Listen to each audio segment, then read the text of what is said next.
आज की थीम ये है कि आप एक टैक्स कंसल्टेंट हैं। आपके पास क्लाइंट आया है। क्लाइंट ने बहुत सारे डॉक्यूमेंट्स आपको दिए हैं। सबसे पहले आपने क्लाइंट के फाइनेंशियल स्टेटमेंट एक्सेल पे खोलने हैं। क्लाइंट आपको क्लाइंट ये बना के लाया था आपके लिए बेसिकली।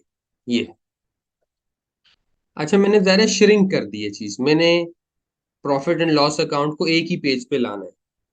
यानी इन अदर वर्ड्स देखें, ऑपरेटिंग एक्सपेंसेस मैंने यहाँ 16 मिलियन ले लिए हैं। अभी तो हम क्योंकि एक एग्जाम्पल कर रहे हैं, समझा रहे हैं, थ्योरी समझ रहे हैं। लेकिन यहाँ पे आपने जब आप प्रैक्टिकल वर्किंग कर रहे होंगे, यहाँ पे आपने सारे एक्सपेंस हेड्स डालने हैं। ठीक है, सारे एक्सपेंस हेड डालने हैं, जो कि ये वाले हैं। ये वाले जो एक्सपेंस हेड है ना, ये वाले एडमिन वाले, सैलरी फला फला, ये सारे आपको यहाँ डालने हैं प्रैक्टिकल जब आप कर रहे होंगे। अभी तो मुझे एक आपका एक क्लियर करना है, व्यू क्लियर करना है कैलकुलेशन और कंप्यूटेशन का।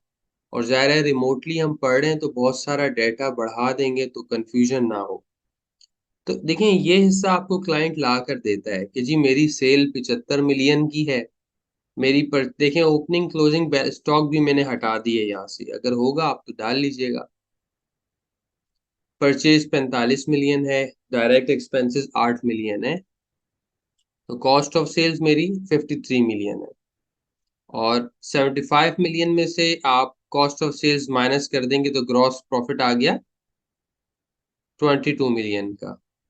उसके बाद ऑपरेटिंग प्रॉफिट एक्सपेंसेस माइनस किए तो ये आपका आ गया। इसको आप कर दें ऑपरेटिंग इनकम, या इसको क्या कहते हैं, अकाउंटिंग अकाउंटिंग प्रॉफिट आ गया आपका। ठीक है।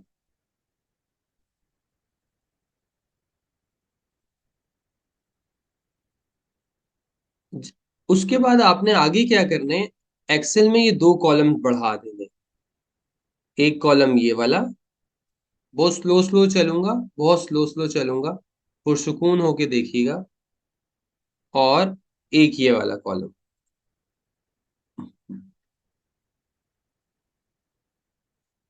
और रिटर्न का भी एग्जैक्टली यही पैटर्न है। अगर आप इनकम फ्रॉम बिजनेस को खोलेंगे तो उसमें भी फॉर्म इसी तरह होता है। आप टोटल्स में यहाँ पे पोस्टिंग्स करते हैं। अब सपोज कर लें कि 75 मिलियन में से 5 मिलियन मैंने एक्सपोर्ट किया है। ठीक है। एक्सपोर्ट का मतलब आपको मालूम है, यानी मैं पाकिस्तान में हूँ, यूके में मैंने अपना माल बेचा है। यहां से मैंने एक्सपोर्ट कर दिया है, यानी बाहर मुल्क में बरामद कर दिया है। तो लेट्स से मैंने 5 मिलियन का माल बेच दिया। तो 75 में से 5 माइनस हुआ तो 70 मिलियन ये वो है जो कि एफटीआर नहीं है, क्योंकि एफटीआर में एक्सपोर्ट एफटीआर में आती है। यहाँ हम एक्सपोर्ट की बात कर रहे हैं। ठीक है।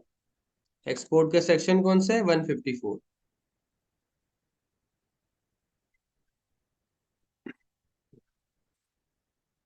तो बैलेंस फिगर हमने यहाँ पे यूं बैलेंस, रिटर्न भी क्या करती है, 75 मिलियन में से 5 मिलियन को ऐसे माइनस कर दी। ठीक है। अब कामरान इंटरप्राइज जो है ये मैन्युफैक्चरिंग है, मैन्युफैक्चरिंग कंसर्न है, मैन्युफैक्चरिंग कंसर्न। इसका मतलब है ये इंपोर्ट करती होगी और सेल्फ यूज करती होगी, सेल्फ कंजम्पशन। तो लिहाजा सेक्शन 148 पे जो टैक्स कटेगा वो क्या होगा। मेरी सेक्शन 148 की डिटेल वीडियो मौजूद है, उसको आप देखेंगे तो आपको पता चलेगा। अगर इंडस्ट्रियल अंडरटेकिंग सेल्फ कंजम्पशन के लिए इंपोर्ट करती है तो जो टैक्स कटता है सेक्शन 148 में, वो क्या होता है, एडजस्टेबल होता है, मिनिमम नहीं होता। ठीक है। ये भी हमारी थोड़ी साथ साथ बात, नोट्स, क्लाइंट की कुछ चीजें आपको पता चल रही हैं कि क्लाइंट कौन है क्या है, आपको रिटर्न भरने में हेल्प होगी इससे। चलें, ये नोट्स भी आप देख रहे हैं।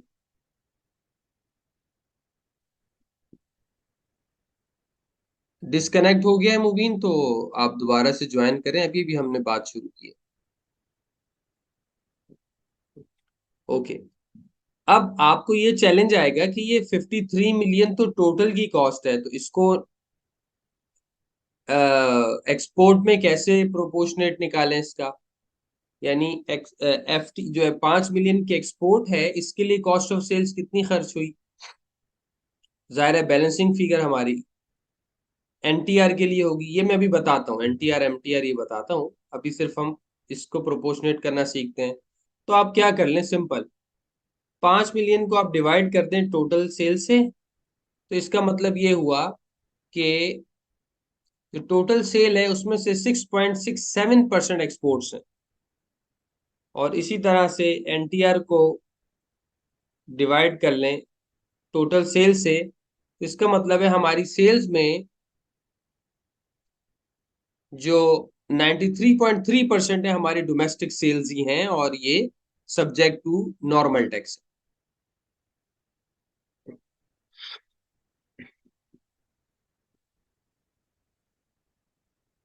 और इस एग्जाम्पल में हमने ये एज्यूम किया है कि हमारा सेक्शन 153 पर no tax, no withholding tax deduction, कोई विदहोल्डिंग टैक्स नहीं कटा है। तो लिहाजा एमटीआर तो होगा ही नहीं, एनटीआर होगा, बस इसको एनटीआर। ठीक है, बिल्कुल पहली एग्जाम्पल सिंपल सी होगी। और हम ये भी बात कर लेते हैं, सेक्शन 148 पे जो हमारा टैक्स कटा है वो 2 मिलियन है।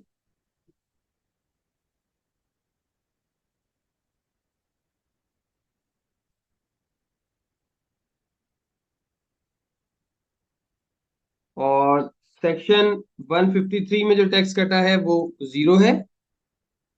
और सेक्शन 154 एक्सपोर्ट पे जो टैक्स कटा है, ये 5 मिलियन की एक्सपोर्ट प्रोसीड्स आ गई होंगी, तो इसका 1% कटा है।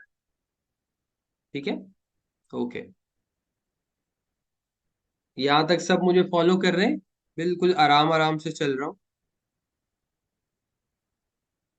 मैसेज में एक दो लोग मैसेज डाल दें, सब फॉलो कर रहे हैं मुझे।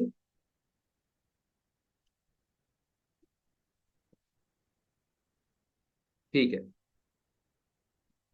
अब आप सिंपल फॉर्मूला लगाएं, परचेजेस को मल्टीप्लाई कर दें एफटीआर की वो परसेंटेज जो कि अभी हमने वर्कआउट की। इसका मतलब है 45 मिलियन में से 3 मिलियन की परचेजेस को हमने एलोकेट कर दिया है। किस बेसिस पे एलोकेट किया है,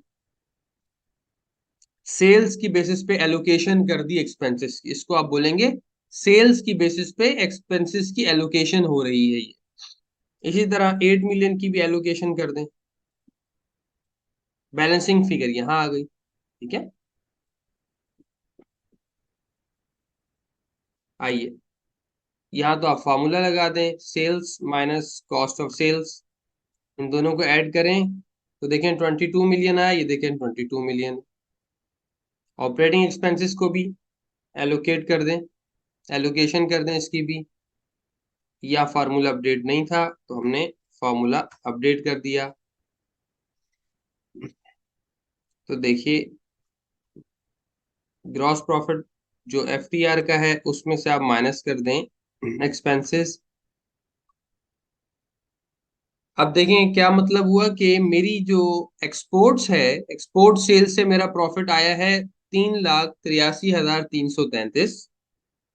और जो मैंने पाकिस्तान में सेल की है लोगों को, उससे मेरा प्रॉफिट आया है 5.3 मिलियन, और इन दोनों को आप ऐड कर दें तो टोटल प्रॉफिट आया 5.7। ये देखें 5.7, तो आपने एलोकेशन कर दी, इस टोटल को दो हिस्सों में तोड़ देना है। तो सबसे पहले आपने ये काम करना है क्लाइंट के प्रॉफिट एंड लॉस अकाउंट के साथ। ठीक है, क्लियर है आप लोगों को ये बात। अगर यहाँ किसी का कोई सवाल है तो कीजिए। हर जब भी कोई भी प्रॉफिट एंड लॉस आए, चाहे प्रोप्राइटरशिप का हो, चाहे एओपी का हो, चाहे कंपनी का हो, प्रॉफिट एंड लॉस को आपने इस तरह से दो हिस्सों में डिस्ट्रीब्यूट कर, डिवाइड कर देना है, एलोकेशन कर लेनी है। और यही एलोकेशन आप फिर कॉपी पेस्ट करते हैं रिटर्न के फॉर्म पे, क्योंकि रिटर्न का फॉर्म भी इसी तरह का है। चलिए आगे चलते हैं।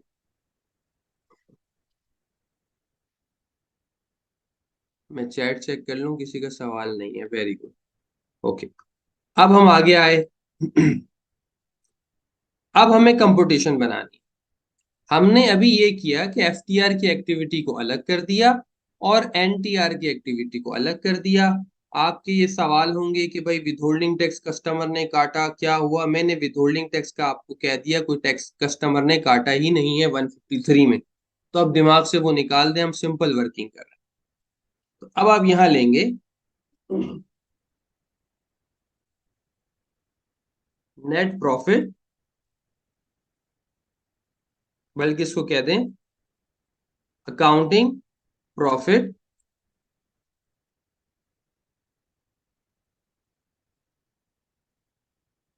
ये हमने ले लिया अकाउंटिंग प्रॉफिट।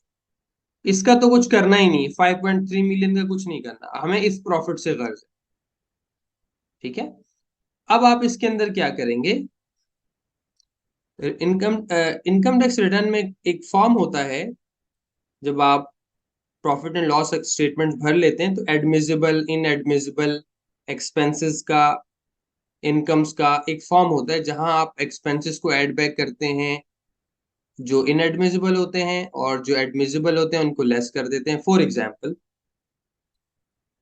लेट्स से, जैसे हमने यहाँ देखा था डोनेशन देखें, यहाँ आ रही थी एडमिन एक्सपेंसेस में।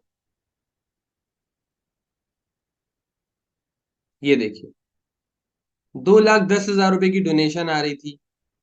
और सेक्शन नंबर 61 में हमने पढ़ा हुआ है, अगर डोनेशंस आप देते हैं स्पेसिफाइड इदारों को, जिसके बारे में हमने क्लॉज 36 सेक्शन 2 में हम पढ़ा था, जब हमने सेक्शन 6 एक न्यूमेरिकल कर रहे थे जिसमें टैक्स क्रेडिट का इम्पैक्ट था। तो यहाँ अकाउंटेंट ने बताया कि भाई ये जो खर्चा है, ये ना हमने किसी सैलानी वेलफेयर को दिया है, ना गवर्नमेंट ऑफ पाकिस्तान को दिया है सैलाब रिहेबिलिटेशन के लिए। भाई ये तो हमने दिया, बकरे आए थे, बकरे कटे थे और उसकी दावत हुई थी बस। और क्यों हमने डोनेशन में इसलिए डाल दिया, वो सदके के बकरे थे, गरीबों में बांट दिए।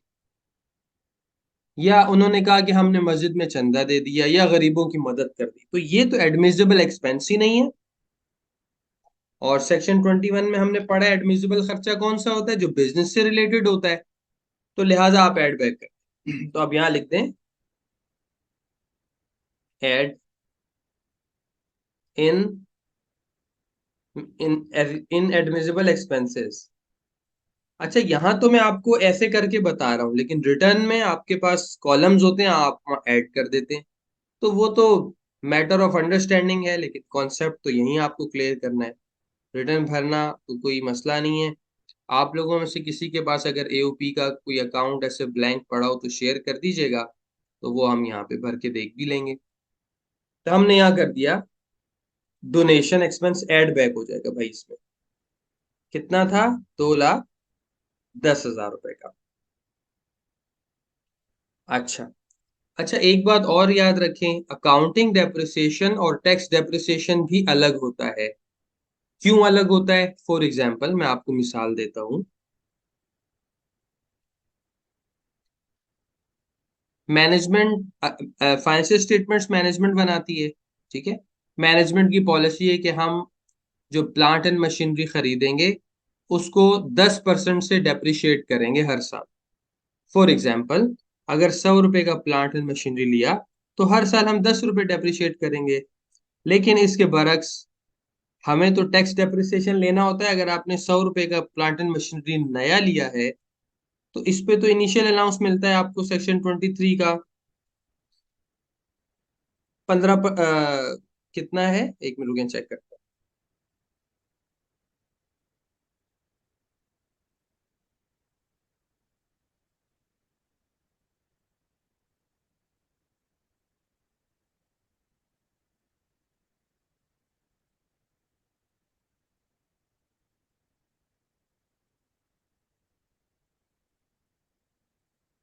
25%। ठीक है, आपको तो 25% की स्टेट डिडक्शन ये मिल गई, और 25% निकालने के बाद आपको नॉर्मल डेप्रिसिएशन भी मिलता है। कितना? सेक्शन 22 की वजह से 15%। तो आपका टैक्स डेप्रिसिएशन कितना हुआ? देखें, इसका आया 25%, उसके बाद 100 में से आपने 25 निकाले और उसका लिया 15%। तो देखें टैक्स डेप्रिसिएशन कितना निकला, 36 रुपए, जबकि अकाउंटिंग डेप्रिसिएशन कितना है, 10। तो इसलिए इसको ऐड कर देते हैं अकाउंटिंग डेप्रिसिएशन को, और इसको हम लेस कर देते हैं टैक्स डेप्रिसिएशन को। अभी इतना ही समझ लीजिए। टैक्स डेप्रिसिएशन सिस्टम में कहाँ हम वर्कआउट कर रहे होते हैं, तो वो रिटर्न भरते हुए देख लेंगे। और अकाउंटिंग डेप्रिसिएशन ये तो आपको अकाउंटेंट दे देता है, तो हम यहां कर देंगे अकाउंटिंग डेप्रिसिएशन, ऐड कर दें। लेट्स से वो 5 मिली उस वो था, लेट्स से 9 लाख। ठीक है, तो बस ये दो ही एड बैक्स थे, तो आप इनको टोटल कर लीजिए और फिर आप क्या कर दीजिए, लेस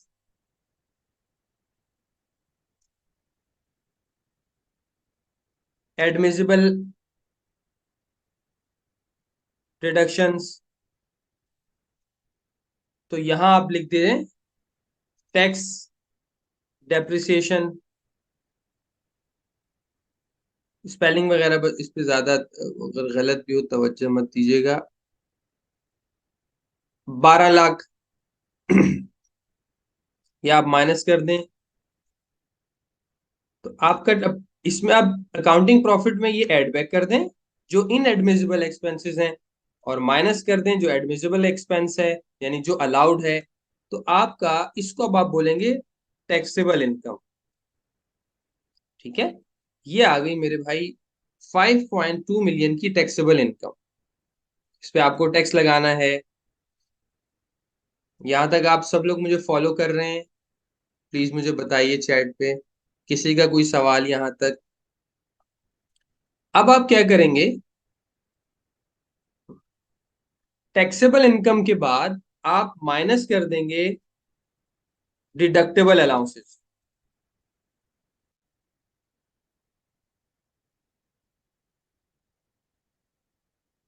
1 मिनट होल्ड कीजिए।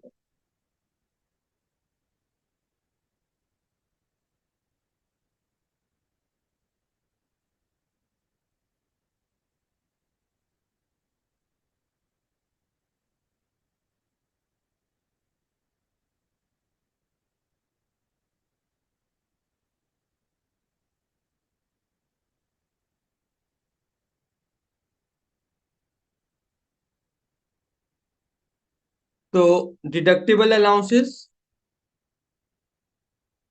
अच्छा, इस डिडक्टेबल अलाउंसेस का अलग से एक फॉर्म मौजूद है इनकम टैक्स रिटर्न में। टैक्स क्रेडिट्स का एक फॉर्म मौजूद है इनकम टैक्स रिटर्न में, जो कि कंप्यूटेशन से पहले दिया होता है। अब डिडक्टेबल अलाउंसेस कितने हैं, 4। जक़ात, WWF, WPPF, और इंडिविजुअल के केस में एजुकेशनल एक्सपेंसेस। तो लेट्स से कि ये सिंध में काम करने वाला इदारा है और इसने सिंध वर्कर वेलफेयर फंड दिया हुआ है। Sindh worker welfare fund, let's से वो 2 लाख रुपए है।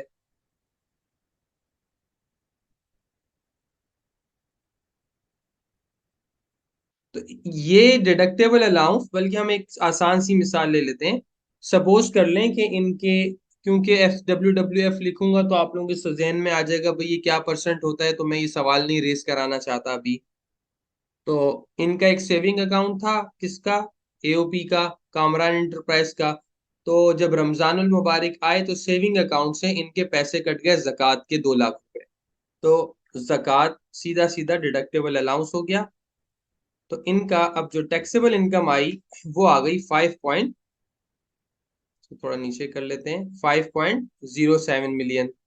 अब देखें हम कहाँ से स्टार्ट हुए थे, हम स्टार्ट हुए थे 5.3 से। FTR की प्रॉफिट को हमने छोड़ दिया, हम आ गए 5.0 मिलियन पे, राइट। इसको कहेंगे आप, अब ये है टैक्सेबल इनकम, तो इसको क्या बोलें, इसको आप बोलें total income.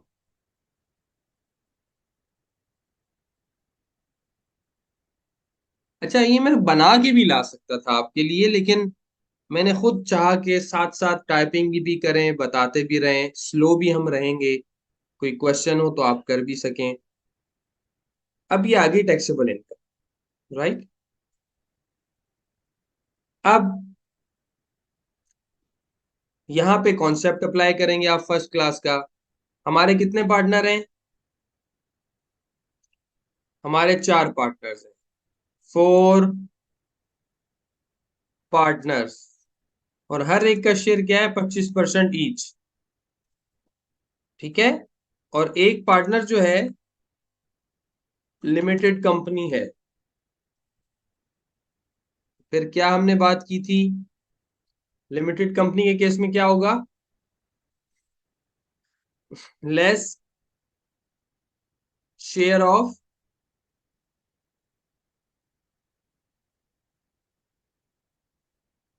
Company being member, क्या है रेट, 25% शेयर है, तो आप माइनस कर दें, मल्टीप्लाई 25%, तब एओपी के हाथ में कितनी, दिस प्लस, इसको ऐसे करें हम, ये आ गया। तो नॉर्मल टैक्सेबल इनकम जो एओपी के हाथ में कितनी होगी टैक्स, 3.8 मिलियन। फॉलो कर रहे हैं आप लोग मुझे, किसी का कोई सवाल, मैं आराम से चल रहा हूँ, किसी को कोई सवाल है यहाँ पे। एक रिकैप कर देता हूँ छोटा सा दोबारा। आपने सबसे पहले प्रॉफिट एंड लॉस लेना है, येलो रंग का एरिया आपको अकाउंटेंट या क्लाइंट दे देता है। आपने इसकी बाइफरकेशन कर लेनी है, एफटी, माइक बंद कर लें, एफटीआर और एनटीआर में। एफटीआर को सेल्स की बेसिस पे एलोकेशन कर दी। उसके बाद ये ब्लू वाली लाइन का आखिरी अकाउंटिंग प्रॉफिट सिर्फ एनटीआर वाली रिजीम का उठाया। इन एडमिसिबल एक्सपेंसेस ऐड बैक कर दिए, एडमिसिबल एक्सपेंसेस लेस कर दिए। उसके बाद डिडक्टेबल अलाउंसेस अगर हैं तो लेस कर दें। अच्छा, ये 2 लाख माइनस ही हो रहा है, मैं इसको इसी तरह कर देता हूँ ताकि जरा नुमाया हो जाए, माइनस ही हो रहा है। उसके बाद कंपनी का शेयर हमने लेस कर दिया और हम 3.8 तक पहुंच गए। Normal taxable income that will be taxed in the hands of AOP. Okay, किसी का कोई सवाल, ठीक है, आप लोग फॉलो कर रहे हैं मुझे, आसान है यहाँ तक।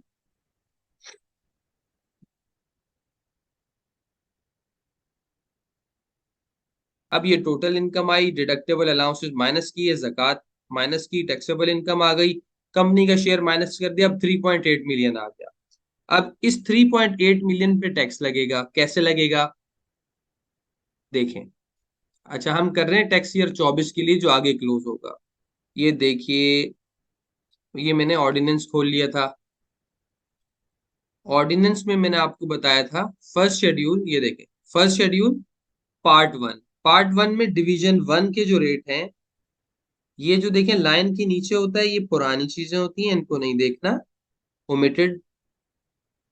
ये देखिए, rate for individual and AOP, table 1, ये यहाँ से क्लॉज 1 कह लें या टेबल 1 कह लें। क्लॉज 1 में बेसिकली एक टेबल इंसर्ट हुआ होता है, ये देखें, ये ये वाला टेबल है, ये वाले देखें, मैंने आपको बताया लाइन के नीचे ये कुछ, ये इररेलेवेंट है, ठीक है। ये वाला टेबल है, देखिए।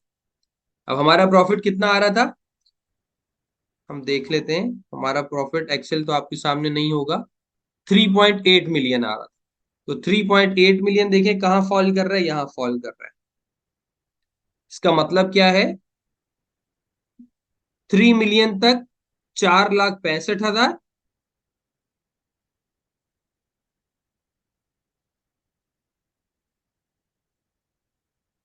और 3 मिलियन से एक्सीड करे और 4 मिलियन से कम हो तो अमाउंट तो क्या होगा, 30% of the amount exceeding 3 million. इसको कैसे पढ़ते हैं, देखिए, ये जो फिक्स्ड आ रहा होता है ना अमाउंट, ये फिक्स्ड, 4 लाख 65,000, ये पता है किसका, किस इनकम पर टैक्स है? जो पिछले स्लैब का मैक्सिमम अमाउंट है ना उसका, यानी 3 मिलियन के ऊपर तो आएगा 4,65,000। ये देखिए यहाँ भी लिखा है, where taxable income exceeds 3 million, तो एक्सीड्स ना हो मतलब 3 मिलियन हो तो 4,65, और उसके ऊपर 4 मिलियन तक 30% एक्सीडिंग 3 मिलियन। अब देखें, इसको हम लगा के देखते हैं कैसे होगा। तो आप इसको यूं करेंगे, टैक्स ऑन 3 मिलियन कितना था, 4,65,000, और टैक्स ऑन, अब यहाँ क्या अमाउंट आएगा, देखिए हम यहाँ यहाँ करके देख लेते हैं, दिस माइनस 3 मिलियन, ये आ गया 8,07,500। कितना है, 8,07,000 मल्टीप्लाई 30%, ये देखिए। तो हमारा कितना, इन दोनों को अब आप ऐड कर दें, ये आ गया आपका टैक्स, कितना आ गया भाई, 7,07,250 रुपये, ये आपका टैक्स आ गया। ठीक है, हम यहाँ ले लेते हैं इसको। ठीक है, इसको हम कहेंगे टैक्स एक्सपेंस या टैक्स चार्जेबल। रिटर्न में आ रहा होता है टैक्स चार्जेबल। इसको आप क्लोज कर दें पहले से, टैक्सेबल इनकम को। ये आपका आ गया टैक्स चार्जेबल। ठीक है, ये आपने वर्कआउट कर लिया। अब हमारे पास एडवांस टैक्सेस हैं। सेक्शन नंबर 148 में कितना टैक्स कटा था, ये देखिए 2 मिलियन। और सेक्शन नंबर 154 में कितना कटा था, 50,000। ठीक है, अच्छा ये जो टैक्स एक्सपेंस आया ये गलत है। क्यों, हम तो एक चीज मिस कर गए। इसको आप बोलेंगे नॉर्मल टैक्स, रिटर्न भी इसी तरह करती है। फिर आप निकालेंगे फाइनल टैक्स। फाइनल टैक्स कहां से आते हैं, आप फाइनल टैक्स के फॉर्म में जाते हैं, वहां आप जाएंगे, ये एक्सपोर्ट प्रोसीड्स डालेंगे। ठीक है, वो खुद 1% इसका वर्कआउट कर लेगा, और वहां एक बीच में कॉलम होता है जो कलेक्ट डिडक्टेड है, वो आप डाल देते हैं। तो वही क्लब होके फिर एडवांस टैक्स में चला जाता है। तो हम तो यहाँ दायरा नहीं डाल रहे, हम तो अलग से नीचे ले रहे हैं। तो ये अब इन दोनों का जो टोटल होगा, ये टैक्स एक्सपेंस होगा। ठीक है, टैक्स चार्जेबल या टैक्स एक्सपेंस। अब एडवांस टैक्स कितना कटा हुआ है, 2.0 मिलियन। लेकिन मैंने आपको कल क्या बताया था कि इस वाले टैक्स के अंदर कंपनी को भी हिस्सा जाएगा। क्या इस वाले में से जाएगा, एफटीआर वाले में से? जी कोई बताए।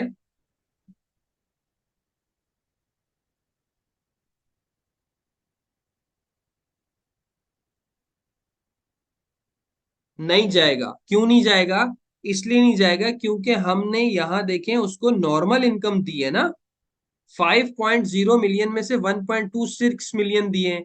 जब हमने उसको नॉर्मल इनकम पास ऑन की है, तो हम जो उसको शेयर देंगे वो भी तो उस टैक्स से देंगे जो एडजस्टेबल है। तो इसका मतलब है हमारे लिए एलिजिबल कितना होगा इसका, 75%। 25% तो कंपनी को चला गया, और एफटीआर वाला पूरा ले लीजिए। तो हमारे पास एडवांस टैक्स कितना अवेलेबल है, 1.5 मिलियन। अब आप टैक्स चार्जेबल में से एडवांस टैक्स माइनस कर दीजिए, तो ये आपका आ गया इनकम टैक्स रिफंडेबल। ये आपकी रिटर्न मुकम्मल हो गई एओपी की। एक बात तो हमने, एक हमने ये बात मुकम्मल कर, यहां किसी का कोई क्वेश्चन है तो प्लीज बताएं।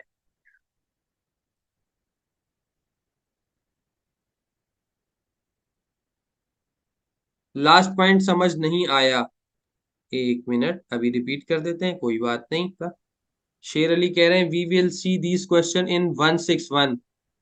हाँ, 161 में, लेकिन शेर अली भाई हम मॉनिटरिंग ऑफ टैक्सेस देखते हैं, वहां विथहोल्डिंग टैक्स की बातें होती हैं कि विथहोल्डिंग टैक्स क्यों नहीं काटना चाहिए था। वहां इन एडमिसिबल डिडक्शंस की बात यूं नहीं हो रही होती कि वो ऑडिट नहीं होता ना, एड बैक नहीं हो रहा होता।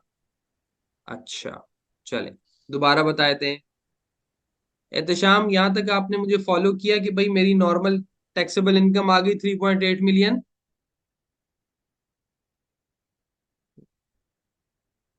उसके बाद ये भी आपने मुझे फॉलो किया, मैंने आपको टेबल दिखाया, division 1, table 1, first schedule part 1 का। 3 मिलियन पे ये टैक्स ऑर्डिनेंस ने खुद दिया हुआ है, 3 मिलियन से ज्यादा जो अमाउंट है उस पर 30% ये आपको स्लैब में बताया है। तो जब आपने इन दोनों को ऐड किया तो बना 7,07,000। तो हमने कहा normal income tax, normal income पे जो नॉर्मल टैक्स आया वो आया 7,07,000 का। उसके बाद मैंने आपसे कहा कि हमने यहाँ ये बाइफरकेट किया था पीएनएल।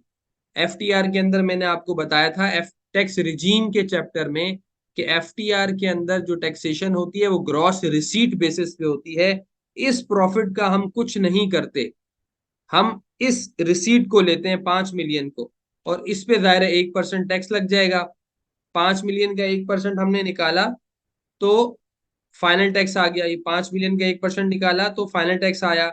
इन दोनों को ऐड कर दिया तो 5, तो आ गया 7,57,250। तो ये टैक्स चार्जेबल आ गया। अब टैक्स तो चार्जेबल तो आ गया, इसमें से आप टैक्स एडवांस टैक्स माइनस कर देंगे तो आपका रिफंड आ जाएगा या एडमिटेड टैक्स आ जाएगा। यहां मैंने ये कहा कि मैंने आपसे कहा था कि 148 जो है इंपोर्ट का टैक्स है।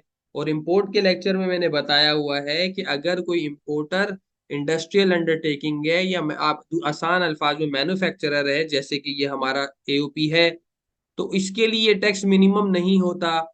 ये टैक्स क्या होता है, फाइनल होता है, एडजस्टेबल होता है। तो 2 मिलियन एडजस्टेबल था, लेकिन इस 2 मिलियन में से मैं मुझे 25% अलाउड नहीं है, क्योंकि मैंने कंपनी को देना है। 5 लाख कंपनी क्लेम करेगी, 15 लाख मैं क्लेम करूंगा। और एफटीआर के टैक्स को पूरा पूरा मैं ही क्लेम करूंगा, इसको कंपनी को मैं नहीं दूंगा, क्योंकि मैं एफटीआर, मैं तो एफटीआर की इनकम भी कंपनी को नहीं दे रहा, वो तो अपने पास ही टैक्स करा रहा हूँ। ठीक है, देखो उसकी लॉजिक भी है ना, फायदा नहीं है ना। उसी परसेंटेज पे मेरे पास टैक्स होगी, उसी पे वहां होगी, फायदा क्या है ट्रांसफर करने का। नॉर्मल इनकम ट्रांसफर करने का फायदा तो ये है कि कंपनी के पास हायर रेट पे टैक्स हो जाएगी, 29 पे। हो सकता है यहाँ मेरा इफेक्टिव रेट 22 आ रहा हो। देखिए यहाँ इफेक्टिव रेट क्या आ रहा है, अभी देख लेते हैं। दिस 7,07,000 को आप डिवाइड करें नॉर्मल इनकम से, देखें 19%। मैं एओपी 19% टैक्स दे रही है और कंपनी इसी प्रॉफिट पे कितने परसेंट टैक्स देगी, 29% टैक्स देगी। किस पे, इस वाले पे, इस 12 लाख पे। एफबीआर कह रहे हैं भाई तुमने तो यहाँ इसलिए पैसे पार किए, तुम मजे करो, टैक्स बचाओ, हम तुम्हें 29 पे ही करेंगे। ये 29 पे हो रहा होगा कंपनी के हाथ में टैक्स। अब आपका ये रिफंड आ गया। ये अच्छा, ये जो रिफंड है ना, ये सिर्फ सेक्शन 148 से रिफ्लेक्ट हो रहा होगा, क्योंकि ये तो कंज्यूम हो गया ना, ये 50 लाख 50 लाख तो ये यहाँ कॉन्ट्रा हो गए ना आपके ये। और असल में तो 15 लाख अवेलेबल थे, टैक्स 7 लाख था। तो उस 15 लाख में से 7 लाख ये माइनस हो के 7,92,000 का आपका रिफंडेबल टैक्स आ गया। जी, अब किसी को इश्यू है तो बताइए।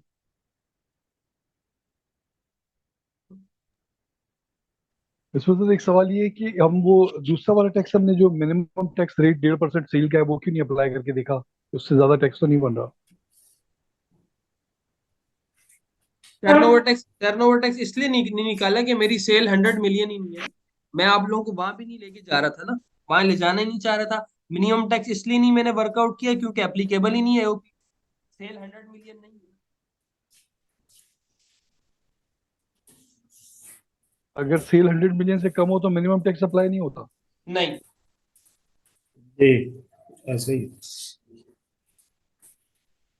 कंपनी के लिए अगर 1 रुपए की भी होगा तो होगा, लेकिन इंडिविजुअल और एओपी के केस में 100 मिलियन होना जरूरी अच्छा, दूसरा सवाल मेरे पास ये है कि हमारे पास, मैं भूल गया, सॉरी, याद आता है तो पूछ। है। चले, अब इसी सवाल को मैं कॉपी कर रहा हूं, अब छोटी सी वेरिएशन इसमें कर रहे हैं। ठीक है,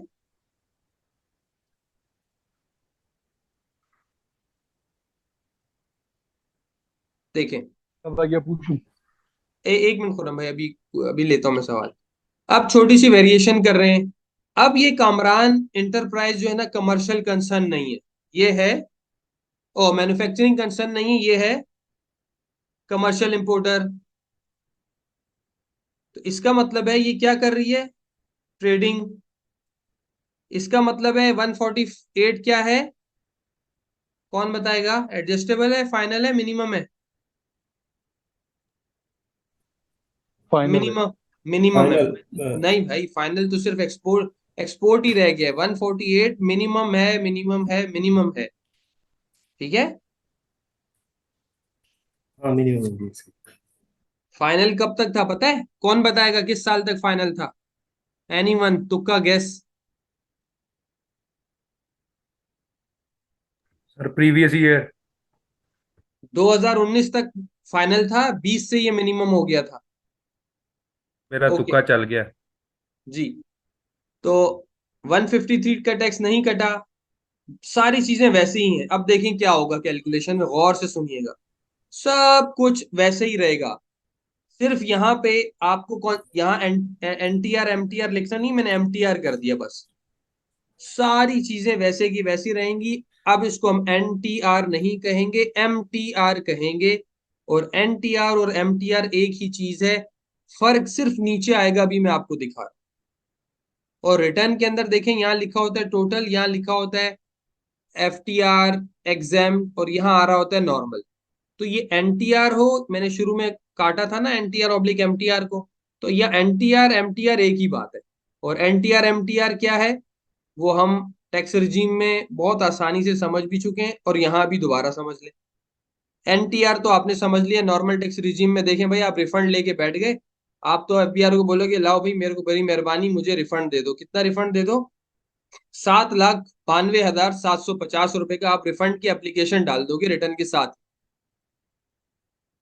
अच्छा, इसको कर देता हूं ताकि एक्सेल आपको दूंगा। ये एनटीआर हो गया, ये एमटीआर हो गया। होगा क्या,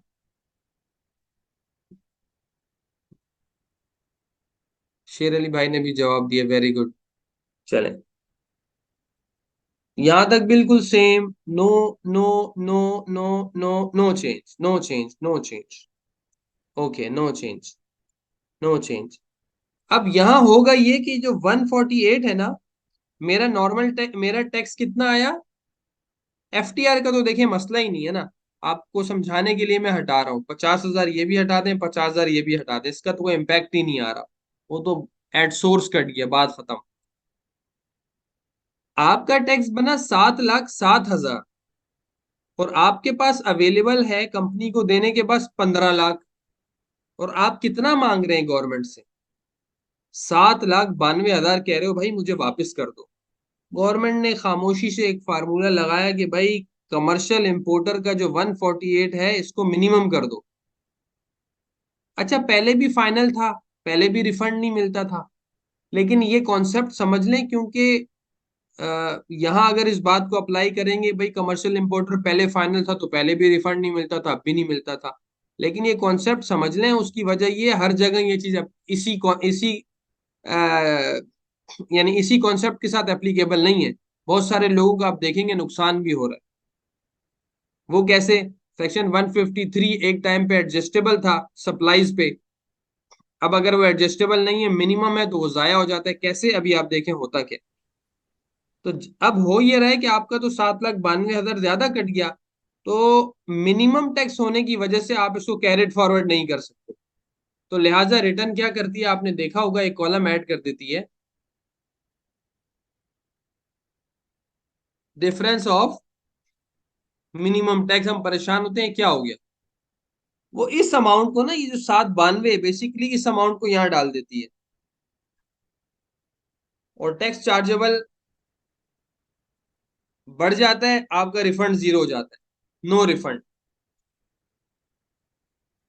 बस ये होता है मिनिमम टैक्स में। अब आप वापस प्लेस कर दें अपना, क्या नाम है, एफटीआर का टैक्स दोबारा प्लेस कर दें, वो मैंने समझाने के लिए हटाया था। बस ये आपका मिनिमम टैक्स है।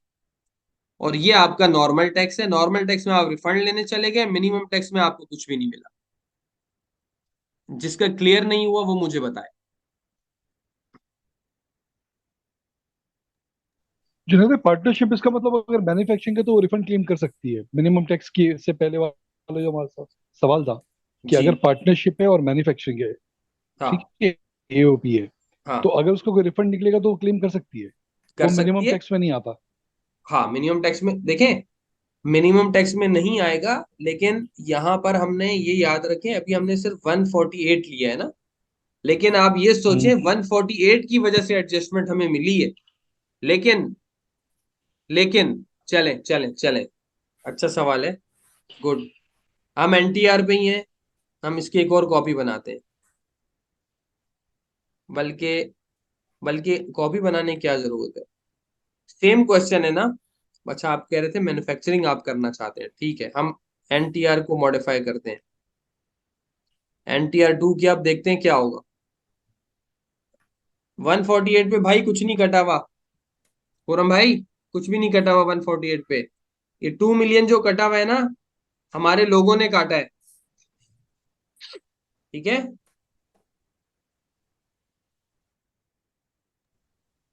तो तो अब ये क्या भी सर होगा, मिनिमम है। अब ये भी मिनिमम है, अब होगा क्या, अब होगा ये, बल्कि यार मैं, मेरा ख्याल है मैं नहीं कर, मैं इसको नहीं आगे लेके चल रहा। 5 मिनट रह रहे हैं, क्योंकि इस पे सवालों की एक भरमार आ जाएगी और मैं अटेंड भी नहीं कर पाऊंगा। अगली क्लास में एमटीआर रख लेते हैं 153 वाला, कंफ्यूजन ना हो। और क्योंकि एक इन दोनों में एक चीज रह गई है ना, वो कर लेते हैं, क्योंकि हम एक नए वर्जन पे अभी नहीं जाते।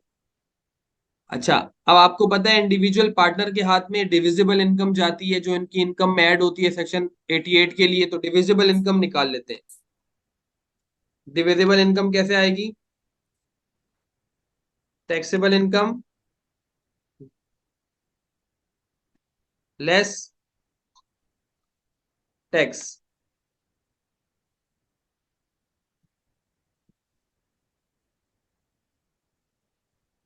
टैक्स कौन सा लेंगे, नॉर्मल वाला।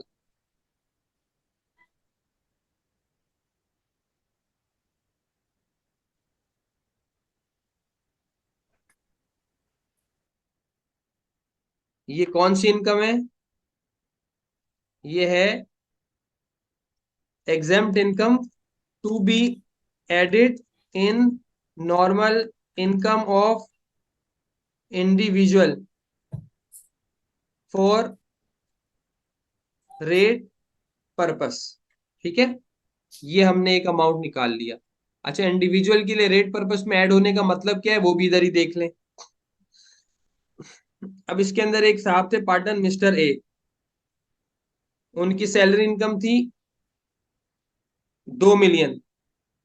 पहले अगर वो टैक्स देते तो बस 2 मिलियन की सैलरी पे टैक्स देते थे। देखें कितना बनेगा 2 मिलियन की सैलरी पे टैक्स, आप खुद चेक कर लीजिएगा, मैं यहाँ रेट लगा देता हूँ। 12 लाख पे आता है 15,000, और ब्रैकेट पीछे कितना बचा, 8 लाख। 8 लाख पे आएगा, 12.5%। बिल्कुल सही कहा आपने। कितना आया देखें, इसका टैक्स 1,15,000। लेकिन अब ये एओपी का मेंबर है, तो अब रेट पर्पस के लिए क्या होगा देखें। ये तो एक एक एक हल हो गया। एक, अगर एओपी का मेंबर ना होता, if mister A was not member of AOP, लेकिन अब मिस्टर ए तो मेंबर है, तो अब क्या होगा, सैलरी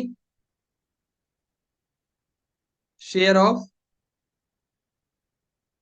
एओपी, ये ऐड हो जाएगा। ये वाला लेंगे 3.1, तो टोटल निकाल लें कितना आया, इसकी टैक्सेबल इनकम कितनी बनी, ठीक। अब इस टैक्सेबल इनकम का स्लैब देखेंगे हम, 5.1 मिलियन वाला स्लैब देखेंगे। चेक कीजिएगा मुझे जब मैं लगा रहा हूं, 4,35,000 और अमाउंट एक्सीडिंग जुनेद भाई 3.1 मिलियन का थर्ड हिस्सा नहीं आएगा यहाँ पर? अच्छा अच्छा, पहले एक मिनट रुक जाए, पहले तो वो देखे ना कि स्लैब लगेगा कौन सा, सैलरी कितनी है। सैलरी तो 39% है भाई, शेयर ऑफ एओपी तो ज्यादा है, तो इस पे तो बिजनेस के रेट लग जाएंगे। बात समझ रहे? बिजनेस के रेट लगेंगे, सैलरी के रेट नहीं लगेंगे। क्यों? क्योंकि नहीं सैलरी। जुनेद भाई, इसमें सवाल ये है, नहीं, जुनेद भाई सवाल इनका ये नहीं है, सवाल ये है कि 31 लाख में 3 पार्टनर है, इसका हिस्सा तो 10 लाख रुपए है ना, तो वो ऐड होगा ना स्लैब के लिए भी, सब चीजों के लिए। ओह, सही है सही है सही है सही है। हमने तो मार दिया भाई, बंदे को ही हमने मार दिया यार। ये आ गया, 3 से हमने डिवाइड कर दिया, वेरी गुड, शाबाश। ये 10 लाख ऐड होगा, बिल्कुल सही कहा इन्होंने। बंदे जाग रहे हैं सर। इस, हाँ भाई, ये तो हम तो प्रो एफबीआर हो गए बिल्कुल।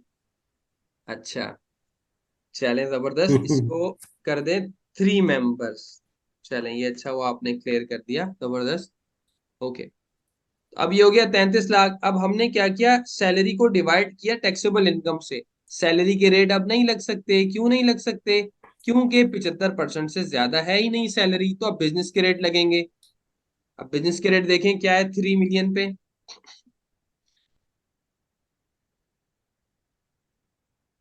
देखें 3 मिलियन पे तो आ जाएगा 4,65,000 जमा। एक्सीडिंग अमाउंट कितना है? 33,417। इस पे कितना आ जाएगा? 30%। चलें, इसका एवरेज रेट निकालने, कितना आया? 4,75,000 को डिवाइड कर दें टोटल से, कितना आया? 16% टैक्स लग रहा है।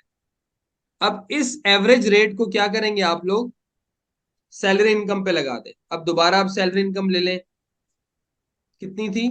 2 मिलियन। एवरेज रेट क्या आया? यार ज्वाइन दोबारा कर लेना, थोड़ा सा रह गया प्लीज, क्योंकि ना टाइम खत्म हो रहा है। अब एवरेज रेट क्या आया, ये आ गया आपका। अब टैक्स कितना आएगा, इस एवरेज रेट से आप मल्टीप्लाई करें, अब आप देखें कितना टैक्स आ गया। तो नुकसान हो गया ना इसका, तो एक तरह से देखा जाए तो। अब देखें टैक्स कितना आया इसका, 3,13,000। कहाँ इसका टैक्स आ रहा था, 1,15,000। देखें, जी आ रही है। अब आपने नोट किया, देखें कि क्या क्या काम हुआ इस कार्रवाई से। क्या हुआ कि वो मिस्टर ए, जिसको ये तो कह दिया कि एओपी से जो मनी आफ्टर टैक्स मिली है एग्जेम्प्ट है, लेकिन होगी रेट पर्पस के लिए ऐड, उस रेट पर्पस ने काम देखा आपने क्या दिखाया?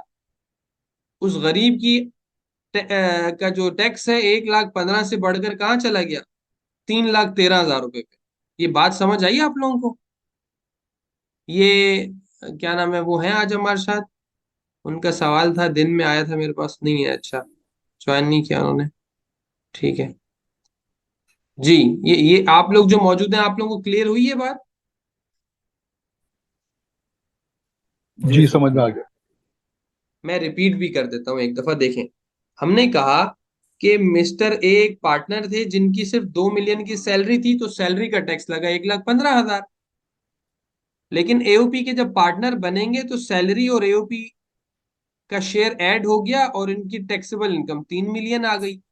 अब सैलरी वाला स्लैब इसलिए नहीं लगा कि सैलरी 75% से ज्यादा नहीं है, तो लिहाजा इनका नया टैक्स आया 4,75,000। तो 4,75,000 को हमने डिवाइड कर दिया इनकी इनकम से, इंक्लूसिव ऑफ शेयर, ठीक है, इन दोनों को ऐड करके। तो ये इनका एवरेज रेट आया 15%। अब इस सैलरी के अमाउंट पे ये 15% लगेगा, 15.7%। तो इनका टैक्स आया 3,13,000 रुपये। अब जो इनका टैक्स कटा हुआ है जाहिर है वो एडजस्ट कर लेंगे, बाकी इनको पे करना पड़ेगा। तो रेट पर्पस के लिए ऐड होने से वो सैलरी जो लोअर रेट पे टैक्स होती है वो भी हायर रेट पर चली जाती है, ये हमने कंक्लूड किया। तो आज के सवाल में एक मैंने आपको ये बेसिक थीम समझाई कि किस तरह से दो हिस्सों में डिस्ट्रीब्यूट करना है, कुछ अकाउंटिंग की बात हुई, एलोकेशन मैंने आपको समझा दी, एड और इन एडमिजिबल एडमिजिबल का कॉन्सेप्ट समझ आ गया, डिडक्टेबल अलाउंस माइनस हुआ, कंपनी का शेयर का कॉन्सेप्ट हुआ माइनस हुआ, टैक्स वर्कआउट हुआ, स्लैब हमने देखा, फाइनल वगैरह वगैरह, यहाँ रिफंडेबल आ गया था। फिर डिविजिबल इनकम हमने देखी कैसे होगी, और फिर देखें किस तरह से इंडिविजुअल के हाथ में जाके टैक्स हो गया। और इसी चीज को अगर आप एमटीआर पे करेंगे तो इसमें क्या चेंज आएगी पता है? डिविजिबल इनकम जो है वो कम हो जाएगी। क्यों कम हो जाएगी पता है आपको? क्योंकि यहाँ पे टैक्स कितना है, 7 लाख। बस ये एक चेंज होगा, वो आप लोग खुद देख लीजिएगा, मैं सिर्फ यहाँ इंडिकेट कर देता हूं। ये यहाँ पे क्या अमाउंट आ जाएगा, माइनस एमटीआर का क्या था टैक्स, 7,07,000 जमा 7,92,000। तो देखें होगा क्या, एमटीआर के अंदर डिविजिबल इनकम क्या हो जाएगी, कम आ जाएगी। तो यहाँ पे शेयर भी क्या आ जाएगा, कम आ जाएगा 7 लाख। तो यहाँ पर कम ऐड होगा। क्यों? क्योंकि टैक्स बढ़ गया ना यहाँ पर। ये बात क्लियर हुई आपको? जी जी। ठीक है, चलें अब आप लोगों के कुछ सवाल है तो मैं ले लेता हूं। सर ये यहाँ पे क्लियर हम नहीं है, जरा दोबारा बताइएगा। देखें, हमने ये बात की थी कि एनटीआर में डिविजिबल इनकम कैसे निकाली हमने, टैक्सेबल इनकम में से जो हमारा टैक्स बना वो माइनस कर दिया। ये देखें हमारा टैक्स कितना बना, 7,07,000। जी सर। लेकिन एमटीआर वाले क्वेश्चन में हमने क्या बात की थी, हमारा टैक्स तो 7,07,000 बना, लेकिन यहाँ रिफंड नहीं मिलता। जो टैक्स कट गया जाया हो जाता है। तो अब ये जो डिफरेंस ऑफ मिनिमम टैक्स है ये भी तो आपका टैक्स है। तो अब ये दोनों को ऐड करें तो 15 लाख बना। तो अगर एमटीआर वाला केस होता तो टैक्स आता 15 लाख, ना कि 7 लाख, क्योंकि रिफंड तो आया ही नहीं। तो अब टैक्सेबल इनकम में से 15 लाख माइनस होगा तो डिविजिबल इनकम आएगी 23 लाख। और 3 पार्टनर हैं तो डिवाइड कर दें तो 7,69,000 यहां पर आएगा। यहां पर, इधर इसकी जगह पे कम हो जाएगा शेयर, क्योंकि टैक्स बढ़ गया ना। टैक्स बढ़ने से प्रॉफिट कम हुआ, प्रॉफिट कम होने से शेयर कम हो गया। ठीक है, समझ आई? जी जी सर। ठीक है, और किसी का कोई सवाल?